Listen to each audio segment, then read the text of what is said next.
Hi అండి, welcome to my channel. ఈరోజు మనము దొండకాయ టమాటా పచ్చడిని ఎలా తయారు చేసుకోవాలో చూద్దాము.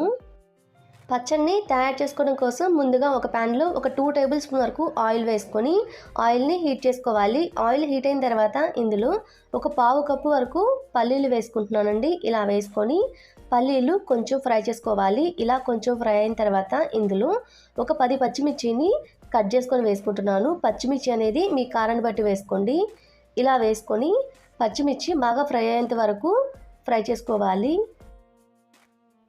ఇలా ఫ్రై చేసుకున్న పచ్చిమిర్చి పల్లీలను ఒక గిన్నెలోకి ట్రాన్స్ఫర్ చేసుకొని పక్కన ఉంచుకోండి.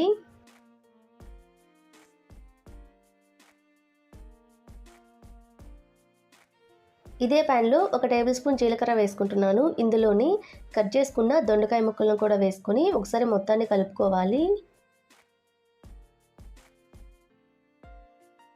ఇలా కలుపుకొని దీని మీద మూత పెట్టి దొండకాయలు బాగా మెత్తగా మగ్గేంత వరకు మధ్య మధ్యలో కలుపుతూ ఉడికించుకోవాలి.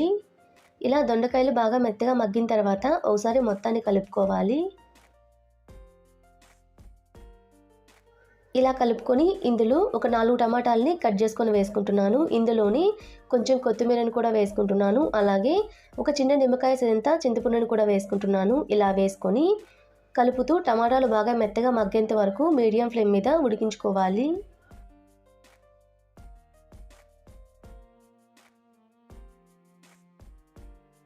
ఇలా టమాటాలు బాగా మెత్తగా మగ్గిన తర్వాత స్టవ్ ఆఫ్ చేసి చల్లారనివ్వండి. ఇప్పుడు ఒక మిక్సీ జార్ తీసుకొని ఇందులో వేయించుకున్న పల్లీలు పచ్చిమిర్చిని వేసుకుంటున్నాను. ఇందులోనే ఒక 5-6 వెల్లుల్లి రెబ్బలను కూడా వేసుకుంటున్నాను. అలానే ఒక 1/2 టేబుల్ స్పూన్ అంతా కల్లుప్పు వేసుకుంటున్నాను. ఇలా వేసుకొని కొంచెం కచ్చా పచ్చగా గ్రైండ్ చేసుకోవాలి. ఇలా గ్రైండ్ చేసుకుంటే సరిపోతుందండి. ఇలా గ్రైండ్ చేసుకొని ఇందులో మనం ముందుగా వేయించుకున్న టమాటా దొండకాయ ముక్కలను వేసుకుంటున్నాను.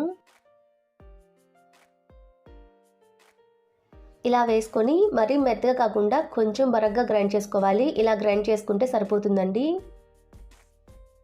ఇలా గ్రైండ్ చేసుకొని సాల్ట్ కానీ తగ్గితే ఇప్పుడు సాల్ట్ యాడ్ చేసుకోవచ్చండి. ఇలా సాల్ట్ యాడ్ చేసుకొని ఇందులో మీడియం సైజ్ ఉల్లిపాయని కట్ చేసుకొని వేసుకుంటున్నాను. ఇలా వేసుకొని మరీ మెత్తగా గ్రైండ్ చేసుకోవాల్సిన అవసరం లేదు. ఒక పల్స్ ఇచ్చుకుంటే సరిపోతుందండి. ఇలా గ్రైండ్ చేసుకొని ఒక బౌల్లోకి ట్రాన్స్ఫర్ చేసుకోవాలి. ఇలా ఒక బౌల్లోకి ట్రాన్స్ఫర్ చేసుకుంటే పచ్చడి అయితే రెడీ అయిపోతుందండి. ఇందులో నేను పోపును అయితే కలుపుకుంటున్నాను. మీరు పోపు వేసుకోకుండా డైరెక్ట్గా అయినా తినేయొచ్చండి. ఇలా వేసుకొని ఒకసారి మొత్తాన్ని కలుపుకొని వేడి అన్నంలో కొంచెం నెయ్యి వేసుకొని తింటే టేస్ట్ అయితే చాలా బాగుంటుందండి. మీరు కూడా ఒకసారి డెఫినెట్గా ట్రై చేయండి. ఎలా వచ్చిందో నాకు కామెంట్ చేయండి. మా వీడియో మీకు నచ్చినట్టయితే మా ఛానల్ని సబ్స్క్రైబ్ చేసుకోండి. Thanks for watching.